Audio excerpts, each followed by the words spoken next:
Your burnout might have nothing to do with how hard you're working. Burnout is not weakness or laziness. It's cortisol.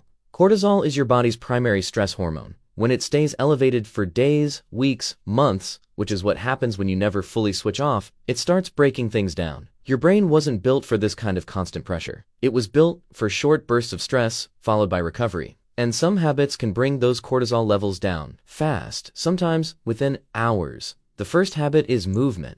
When people hear exercise reduces stress, they picture a gym session. And yes, vigorous exercise does eventually lower cortisol. But here's what most people miss. Intense exercise when your body is already exhausted can temporarily spike cortisol before it drops.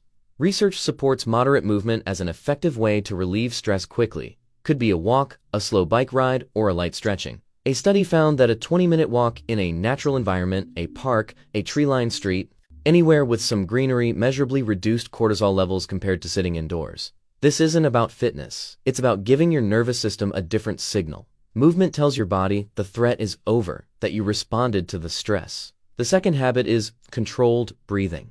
Of everything here, this works the quickest. Your autonomic nervous system runs in two states: sympathetic, fight or flight, which is tied to cortisol, and parasympathetic, rest and recovery. Most people are locked in sympathetic all day. Breathing is one of the only autonomic functions you can consciously control, and when you control it, you influence the others. A technique with serious research behind it is called physiological sighing. This was studied by researchers at Stanford University, including neuroscientist Andrew Huberman, and published in Cell Reports Medicine in 2023. The study compared multiple real-time stress reduction methods, which is cyclic sighing. Cyclic sighing is a double inhale through the nose, followed by a long exhale through the mouth, was the most effective at reducing physiological arousal and improving mood. You can do this 5 minutes a day and watch how cortisol starts to fall.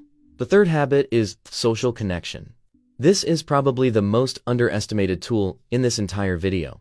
When you're burned out, the instinct is to isolate, and sometimes that's the right call. But chronic isolation has a measurable effect on cortisol. Research has found that social isolation elevates cortisol and activates the same stress pathways as physical danger. Your brain treats loneliness as a threat because evolutionarily, being alone meant vulnerability.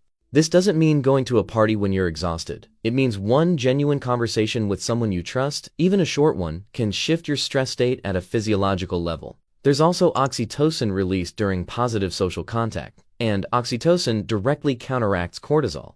A conversation, a phone call, spending time with a pet, these aren't soft suggestions. They're like natural switches in your body. The fourth habit is sleep. Cortisol and sleep have a two-way relationship. High cortisol disrupts sleep, and poor sleep raises cortisol the next day. It becomes a cycle that's very hard to break without directly addressing it. Research found that even partial sleep deprivation, which is losing 1 to 2 hours compared to your optimal, measurably increases cortisol the following day. It also weakens your brain's ability to manage emotions. Here are 3 things that help.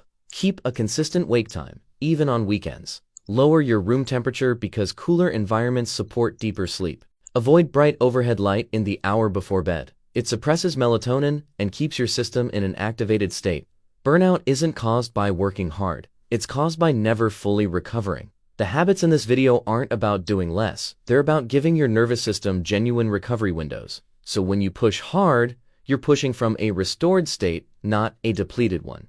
Your cortisol doesn't care how ambitious you are. It responds to inputs. And there will be days you do none of this. You'll skip the walk, cancel the call, sleep badly, and restart the cycle. That's not failure. That's a normal day. The goal isn't to have a perfect record. The goal is doing something that will tell your nervous system, we got through today.